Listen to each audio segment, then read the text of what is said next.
How did you come to be a zookeeper? Was this always your goal? I've always known that I wanted to work with animals. I have an identical twin sister, and her name is Amanda. And when we were about 3, we promised each other that we were going to save all animals. That was what we were going to do. We were going to protect the rainforest. We were going to save all the sea turtles. We were going to do everything we could for animals. We both got involved with a zoo in southern Alabama. I was actually in and out of a wheelchair for 2 years. I suffered from a really rare nerve disorder that affected my left leg, and my doctors told me that I would never walk without excruciating pain, and that I was going to spend the rest of my life in a wheelchair.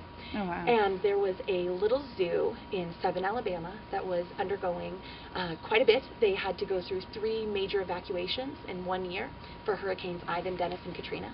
And Animal Planet caught wind of their story and sent some camera crews down there and actually made a documentary series about the little zoo that could, the Alabama Gulf Coast Zoo.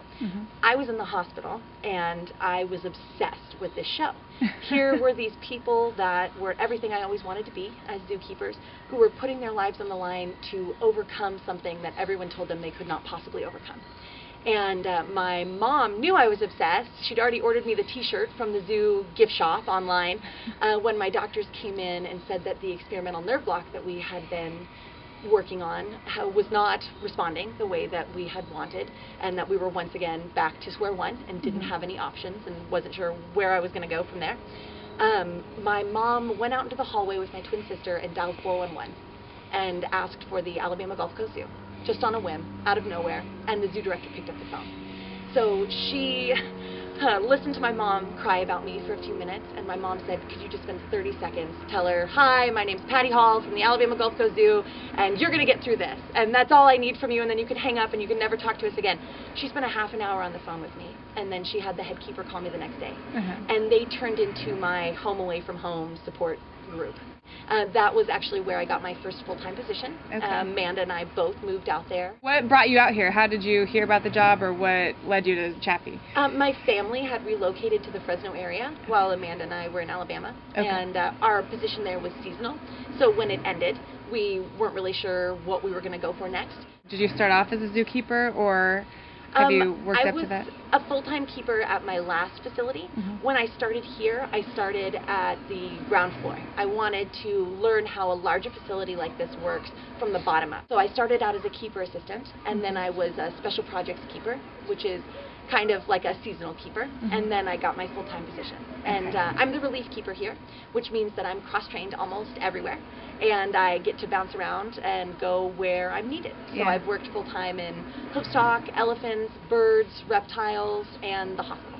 Since you are the relief keeper and you bounce around a lot, is there any day that's the same as the one before? Never 2 days in a row. No. Even when you're working with the same animals 5 days a week, your day is never the same as your last day. I love it because no matter where I am, I'm on my toes. I love my position because I have babies everywhere.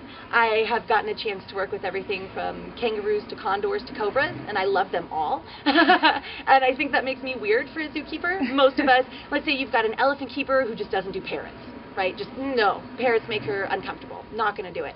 You've got a hoofstock keeper who really doesn't feel comfortable around primates. One of the reptile keepers that I've worked with, he was one of the managers that I've worked with. He said that he will dance around a 15-foot crocodilian, but do not lock him in a room with a cow. Right? You know, just everybody's got their comfort level and their focus. I love everything. I am excited to work with everything. I want to work internationally in wildlife conservation, and I think working in the various departments around the zoo has taught me to see differently, to see the entire environment. Is there one animal or one species in particular that you like working with more than others? I would say that reptiles is one of my all-time favorite places to work, and overall, it's because I get to get people to fall in love with animals that they hate, right? People come into the reptile building like it's a haunted house, and if I can get them to go from, I'm terrified of that, it's going to hurt me, it's coming after me, to, oh really? You know, that's a huge win. So I love working in reptiles. The prehensile-tailed tree skinks and the Galapagos tortoises are always going to have my heart. Nobby and Jennifer are the Galapagos tortoises. Nobby's in his 50s, Jennifer's in her 90s.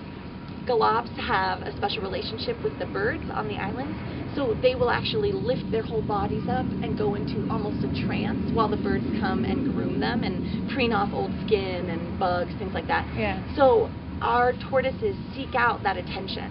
And, well, we obviously don't have flocks of Galapagos finches to come in and do the job for them, so we get to do it. And so when Nobby hears my voice, he will immediately go into that pose or try to move towards me so that he can go into that pose.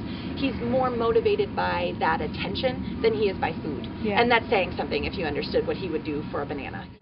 How do you maintain all this knowledge? How do you store all of this knowledge about so many different species and not forget it? I love my job. It's exhausting. I'm not going to lie, being the relief keeper, knowing every single animal means knowing every single species and something about that species. And I pride myself on that, but it's taken years of working here to get to that point.